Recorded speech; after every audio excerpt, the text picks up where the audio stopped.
এই নিষিদ্ধ হলে নাকি পরে তাদেরকেও নিষিদ্ধ করা হবে। যে নেতারা বিএনপির এসব কথা বলেন তারা নিজেদেরকে এত নিচে নামান কি করে? জাহাঙ্গীরনগর ইউনিভার্সিটির ছাত্র যাকে প্রথমে দেখা গেল সে হাত উঁচু করে আছে এবং অনেকটা আবু সাইদের মতো গুলি খেয়ে লুটিয়ে পড়লো হলো, এবং আরো একটি ভিডিও ছিল, সে ছেলেকে নাফিস বোধহয় কোনো টেকনিক্যাল প্রবলেমের জন্য ওই ভিডিওটা দেখাতে পারেনি। এদের প্রত্যেকের পরিবার গতকাল আমার সাথে দেখা করতে এসেছিল আমার বাসায়, এবং তারা যখন দেখা করতে চাইলো আমি নিজেকে সম্মানিত বোধ করেছি যে আমার মতো একজন সাধারণ মানুষের সঙ্গে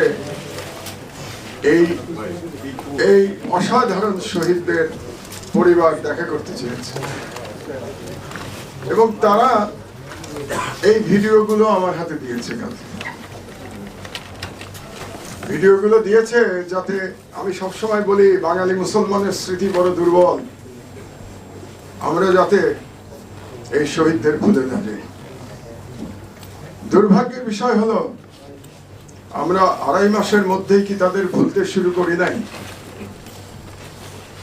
আজকে আমরা যে আলোচনা করছি বা যে বিতর্ক হচ্ছে রাষ্ট্র নিয়ে, সেই বিতর্কের মধ্যে এই শহীদদের স্থান কোথায়? তাদেরকে নিয়ে আমরা কজন কথা বলছি, কোথায় কথা বলছি, মিডিয়াতে কোথায় তাদেরকে দেখানো হচ্ছে?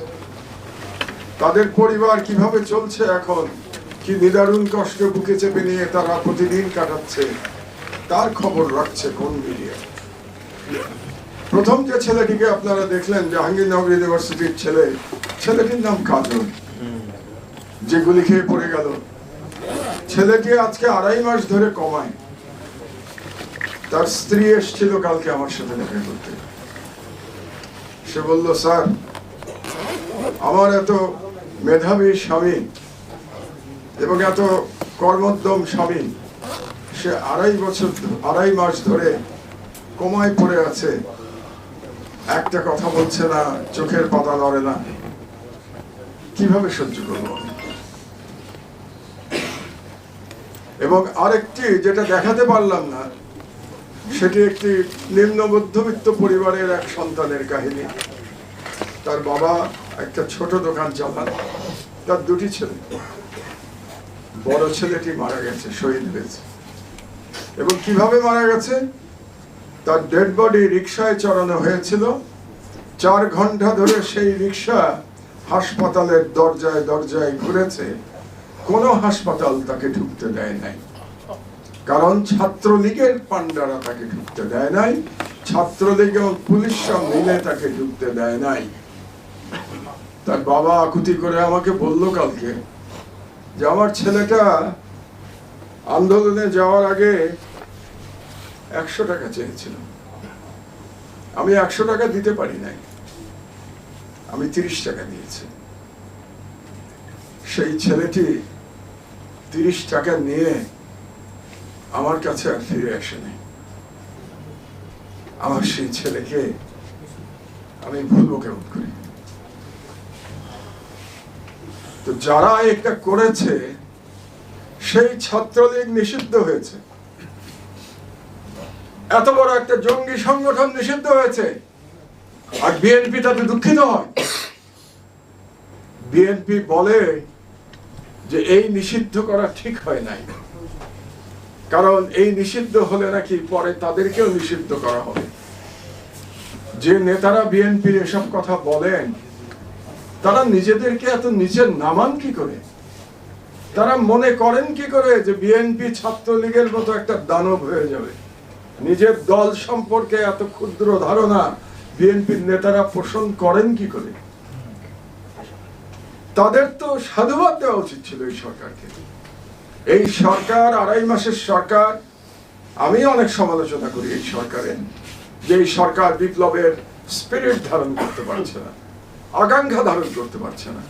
তারপরেও এই সরকার যে ভালো কাজ কয়েকটি করেছে, তার মধ্যে একটি ভালো কাজ জঙ্গি সংগঠন ছাত্রলীগকে নিষিদ্ধ করা।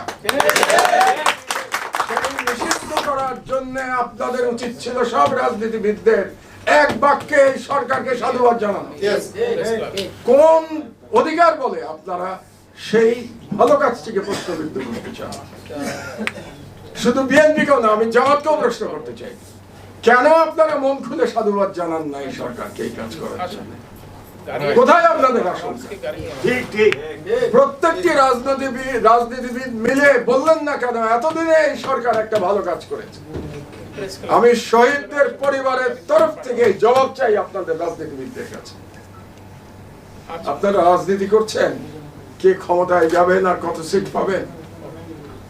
আজকে যদি এই ছেলেরা শহীদ না হতো, এভাবে জীবন না দিত, যেটা দেখলেন আপনারা, কিসের ভোটের হিসাব আপনাদের? কোথায় থাকতেন আপনারা? কোথায় থাকতাম আমরা?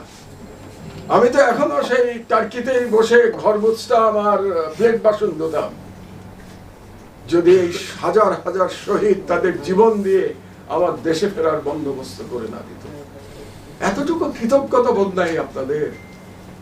আপনারা ছাত্রলীগ নিষিদ্ধ হওয়া নিয়ে প্রশ্ন তোলেন, আপনারা বলেন যে এটা নিয়ম মেনে হয় নাই, সাংবিধানিক ভাবে হয় নাই। এই বিপ্লব কি সংবিধানকে ধরে হয়েছে? সাংবিধানিক ভাবে এই বিপ্লব হয়েছে? পৃথিবীর কোন বিপ্লব কি সংবিধান মেনে হয় নাকি? আমাকে একটু শিখিয়ে দেন, আমি লেখাপড়া কম জানি। আপনারা এখানে সবাই জ্ঞানী গুণী বুদ্ধিমান ব্যক্তি, বড় বড় রাজনীতিবিদ, বড় বড় লয়ার, বড় বড় প্রফেসর বসে আছেন, আমাকে একটু শিখিয়ে দেন কোন বিপ্লব সংবিধান মেনে হয়েছে, কোন বিপ্লব নিয়ম নীতি মেনে হয়েছে? ফরাসি রেভলিউশন নিয়ম মেনে হয়েছে? ফরাসি রেভলিউশন কখনোই না। ফরাসি রেভলিউশন নিয়ে আপনারা এত বড় বড় কথা বলেন কেন? ইরানের ইসলামিক রেভলিউশন নিয়ম মেনে হয়েছে, ইসলামিক রেভলিউশন। কিউবার রেভলিউশন নিয়ম মেনে হয়েছে। চে গুয়েভারা যে সারা পৃথিবীতে বিপ্লবের এক ধরনের আইকন হয়ে গিয়েছিলেন, তিনি নিয়ম মেনেছিলেন। চে গুয়েভারা। আমাদেরকে নিয়ম মানতে হবে, আমাদেরকে সাংবিধানিক পথায় না, তাদের পাশে আর তারা নাই। খুব দুর্ভাগ্যের কথা। জার্মানিতে একটু আগে প্রফেসর সাইদুল নাজি পার্টির কথা বলছিলেন। নাজি পার্টি ব্যান্ড হয় নাই? তাহলে বাংলাদেশে আওয়ামী লীগ ব্যান্ড নিয়ে এত আপনাদের কষ্ট কেন? বড় বড় রাজনৈতিক দলে কেন তাদেরকে পুনর্বাসন করতে চান আপনারা? কি কারণে?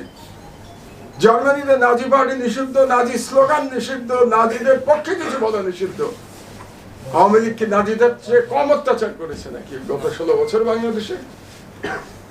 ভুলে গেছেন সব? অবাক হয়ে যায়। সাংবিধানিক প্রক্রিয়ার কথা বলেন, কিসের সংবিধান? কোন সংবিধান? এই সংবিধানের জন্য এখনো ফ্যাসিবাদের আইকন শেখ মুজিবুর রহমানের ছবি সরকারি সব অফিসে শোভা পায়। এই সংবিধানের কারণে, এই সংবিধানের কারণে আমরা বিভিন্ন প্রশ্ন, বিভিন্ন বিতর্ক আমরা দেখতে পাচ্ছি। কাজে এই সংবিধান নিয়ে বিতর্ক করতেও আমি কি বলবো, আমার ইচ্ছা হয় না। এই সংবিধান নিয়ে কথা বলতে আমার ইচ্ছা হয় না।